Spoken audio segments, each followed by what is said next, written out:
starts right now with breaking news. Severe weather slamming Siouxland once again tonight with hail, high winds, and even tornadoes. Thanks for joining us. I'm Katie Koppel. And I'm Larry Wentz. And tonight, our weather is first at 10 o'clock.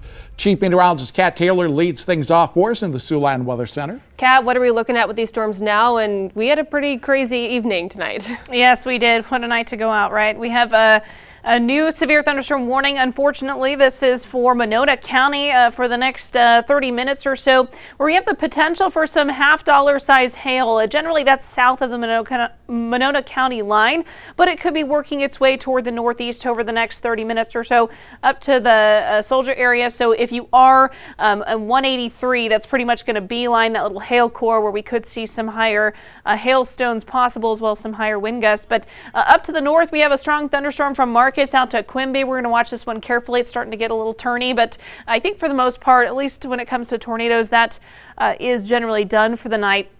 But we did have a very busy night, especially in northeast Nebraska. Other than a small spin up near Salix, most of it was in Nebraska. And one in particular, we did have a tornado in Wayne reported, as well as what is reported as wind damage from Pilger to Wisner.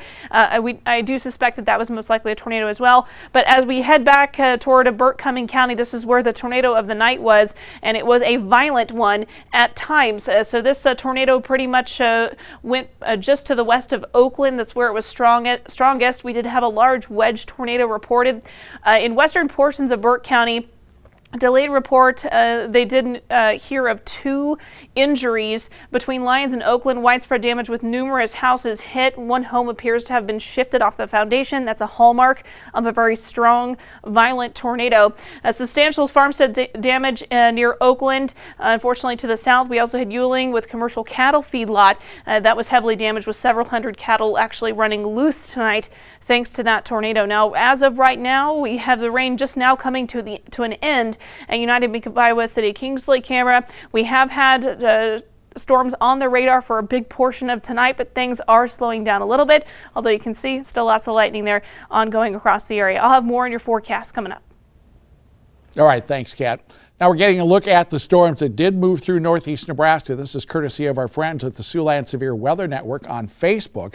These photos from near Scribner, they are courtesy of Tyler Sedlacek, showing the tornado on the ground there in a farm field. Again, that is near Scribner, Nebraska. These photos from Pilger, Nebraska are from Michael Clemens. They show some of the aftermath of that storm that moved through the village there, overturning campers and also downed tree limbs. Now that storm system also doing damage further west in Nebraska. This is video from Wheeler County, Nebraska, just to the west of Siouxland. This is from this afternoon. That's a tornado on the ground along Highway 281 near Bartlett, Nebraska. There's more breaking news that's come into the Siouxland newsroom tonight. The man wanted in connection of last month's murder of a woman in Dakota Dunes apartment has been caught. The U.S. Marshals say 39-year-old Alfredo Castellanos Rosales was apprehended today in Nuevo Laredo, Mexico, just across the U.S. border. He's already been returned to the U.S. and is being held tonight in Laredo, Texas, awaiting extradition back to South Dakota, where he faces murder charges in the April 26th death of Jordan Beardshear. Law enforcement in Nebraska looking for a 22-year-old Iowa man after a shooting killed one person, left another person injured early this morning in Blair, Nebraska. Now here's a picture of the suspect provided by the Blair Police Department. He's identified as Elijah Logan. According to police, when officers arrived on the scene about 6:30, they found a male victim dead.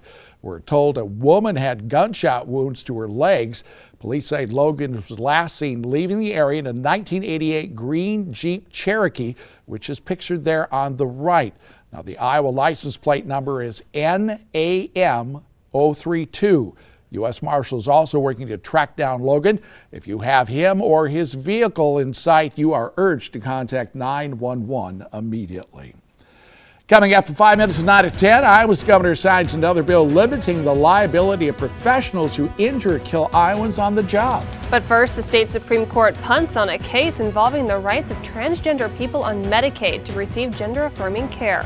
That's when Siouxland News at 10 returns. Siouxland News at 10 with Larry Wentz, Katie Koppel, Chief Meteorologist Kat Taylor, and sports director Alex Northcott. You're watching Siouxland News at 10.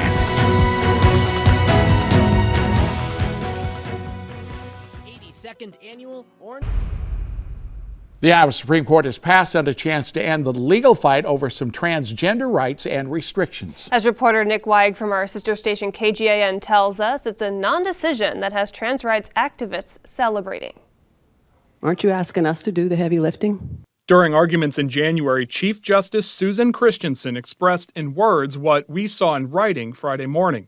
The Iowa Supreme Court, in a unanimous decision, declined to overturn the ruling that Medicaid should cover gender-affirming care and that it is a protected right under the Iowa Civil Rights Act. We think that Medicaid should just be administered for transgender Iowans the way that it's administered for all Iowans, which means medically necessary care is covered.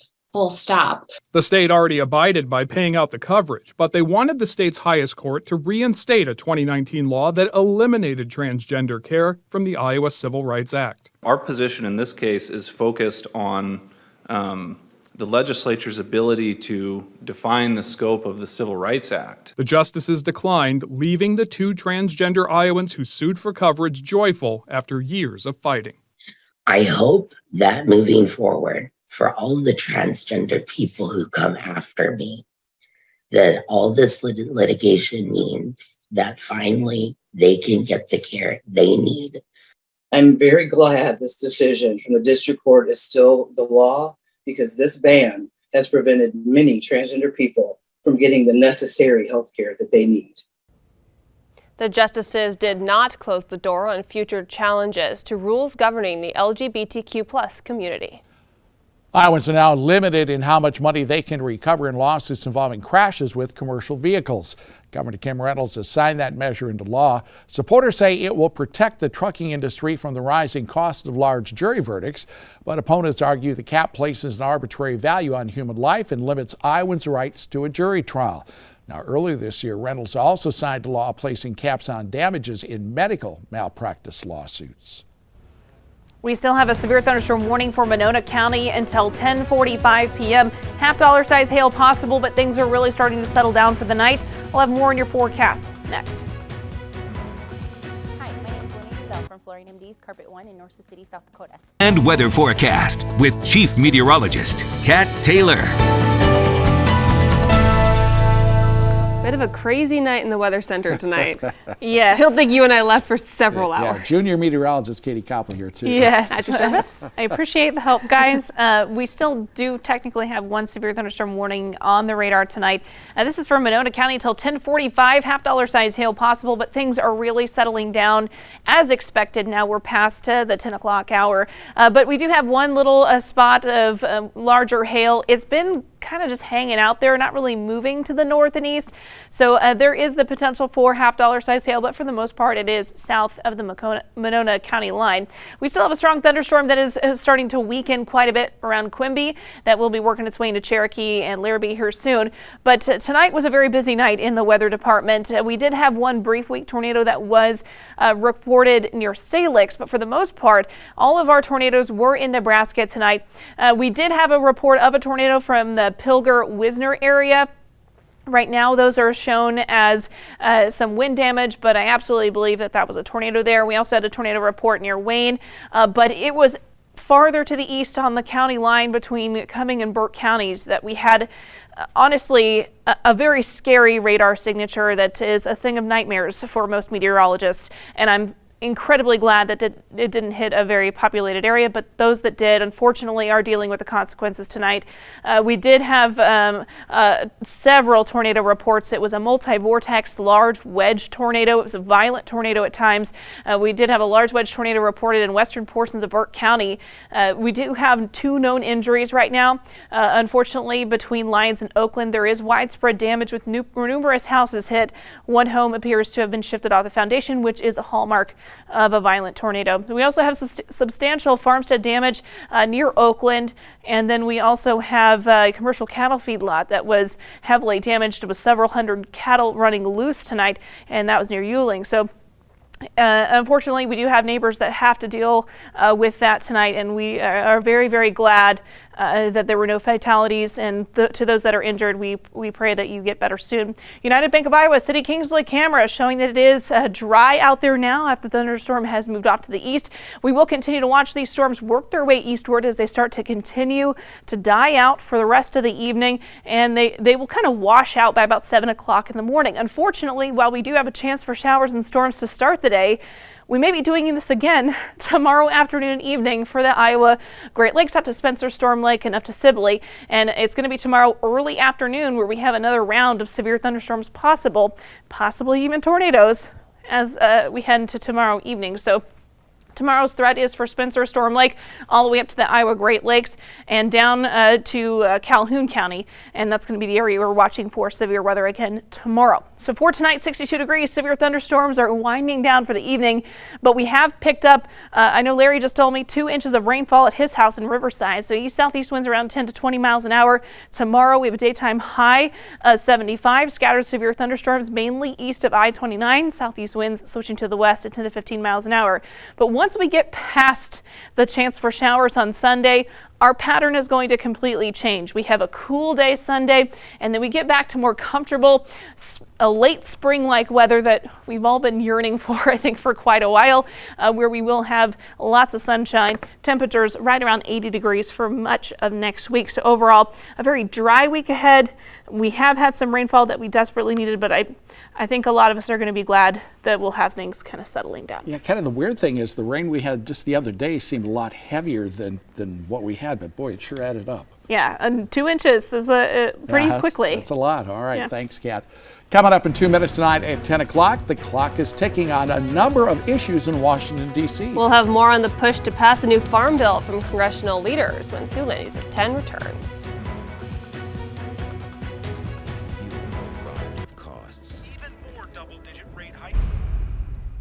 Leaders in Nebraska's top industry, agriculture, are pressing Congress to pass the 2023 Farm Bill. The $1 trillion package impacts the food on dinner tables and the money in farmers' pockets. Reporter Steve White from our sister station NTV has more. From the White House to Nebraska, a key ally on farm policy visits the Cornhusker State. So this remote is primarily to autonomous tractors and high-tech imaging. U.S. senators see the future of agriculture. We can grow more, get better yields with less inputs. But weather can wipe out a crop in a hurry, and farmers make it clear Congress needs to maintain the safety nets. Every farmer, every ag group, association, that's what we hear. The need to maintain that very strong crop insurance program. We don't have, whether it be environmental or climate-related issues, be tied to crop insurance. All producers need to be able to have access to crop insurance regardless of those practices. But while it's called the Farm Bill, it may be more appropriate to call it the Food and Farm Bill. Nutrition programs like SNAP, formerly known as food stamps, account for 3/4 of spending. Crop insurance, commodities, and conservation each get a much smaller slice. But that broad array of programs brings bipartisan support. And even with a divided Congress, the ranking member of the Senate Ag Committee says it's an area where Republicans agree with President Biden. He gets it. So I'm really excited that we've got the prospect to go forward and come up with a farm bill that our farmers can be excited about. Senator John Bozeman visits Nebraska hours after talks at the White House. You have the administration, that's behind 100%. But Republicans are looking to cut spending as they push for a deal on the debt ceiling. That could impact programs like SNAP. Senators say they haven't gotten specific. We need to kind of figure out our top lines on what we've got to spend and things like that. There's pressure to get a farm bill passed, bringing certainty for consumers and farmers. To get it done before it runs out the end of September. Certainly we need to get it done this year because next year you get into presidential politics. How deep any cuts are remains to be seen, and the impact both on consumers and farmers. Reporting near Ithaca, I'm Steve White. Happy Friday! It was a day of fun and full of science, technology, engineering, and mathematics at Lawton Bronson Elementary School. Siouxland News reporter Taylor Deckard helped show students how to use a camera and ask questions like a real reporter. Other activities included using tablets, maneuvering robots, and using technology to solve puzzles. A lot of fun. Coming up in 2 minutes tonight at 10, we're heading back to the U.S. southern border. That's where migrants are being warned to seek shelter from flooding rains forecasted for one part of the Texas border. That and more when Siouxland News at 10 returns. If you have been injured in a car accident, work accident, or some other The White House is slamming a ruling from a federal judge in Florida which temporarily blocks the Biden administration's quick migrant release policy. That ruling directs U.S. Border Patrol not to release migrants into the U.S. without court notices. The Biden administration says the policy is meant to ease overcrowding at immigration holding facilities. The Attorney General of Florida requested that temporary restraining order, arguing the measure is nearly identical to a policy that was blocked by a federal judge in March. White House press secretary calls that ruling sabotage. It is a harmful ruling, and the Department of Justice is going to fight it. That's what we're going to see, and we're going to continue to use every tool that we have to make sure that we are dealing with this issue in a humane and orderly way. The ruling was set down just before Title 42 expired at midnight last night. It will expire in 14 days. Another hearing on the case is scheduled for May 19th. As migrants gather at the southern border, forecasters are warning of significant flash flooding in that region. The National Weather Service is expecting 3 to 6 inches of rain for the Rio Grande Valley and up to 10 inches in certain areas. Officials have issued a flood watch alert until Saturday evening, but they also warn heavy rainfall may persist into Sunday and into next week. The city of Eagle Pass is preparing for the Rio Grande to overflow, and local leaders there are now urging residents in low-lying communities to seek higher ground and have also established an emergency shelter for people with nowhere to go. Eagle Pass is home to one of the largest migrant processing centers along the southern border. When we come back, we'll take a look at what it's taken to put on this newscast night in and night out for the last 23 years and share a final message of goodbye to you, our viewers.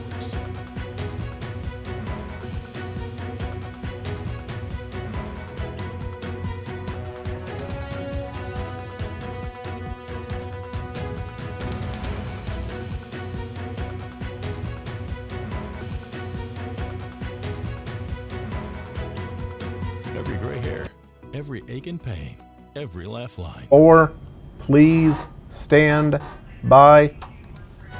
You're watching Siouxland News at sunrise, Siouxland News at 5, Siouxland News at 9, Siouxland News at 10 starts now. Whenever or wherever you watch your local news, there are the things you see and then the things you don't.